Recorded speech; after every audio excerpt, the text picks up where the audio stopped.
बागेश्वर बाबा विरोधात भंडाऱ्यातील मोहाडी पोलिसात गुन्हा दाखल झालाय। भागवत कथा सप्ताहात वादग्रस्त विधान केल्याचा बागेश्वर बाबांवर आरोप आहे। बाबा जुमदेव महाराजांबाबत आक्षेपार्ह विधान केल्याचा आरोप बागेश्वर बाबांवर करण्यात आलेला आहे। तर बागेश्वर बाबाला अटक करावी या मागणीसाठी आमदार नरेंद्र भोंडेकर आक्रमक झाले। नरेंद्र भोंडेकरांना पोलिसांनी ताब्यात घेतले।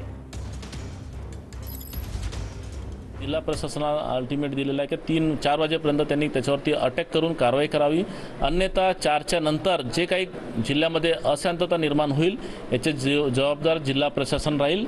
आणि संतासारखं वागायला पाहिजे, प्रवचनकारांनी प्रवचनसारखं वागायला पाहिजे। जर त्यांनी राजनेत्यासारखे जर असं शब्दाचा प्रयोग करत असेल तर त्याला आम्ही आमच्या पद्धतीनं उत्तर देण्यासाठी सक्षम आहोत।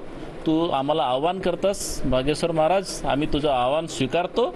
तू 4 वाजेच्या नंतर तयार आहे। 295 या कलमामध्ये गुन्हा दाखल आम्ही करत आहे। 10 मिनिटात ते दाखल होणार आहे। आणि जे लोक आंदोलन करत आहे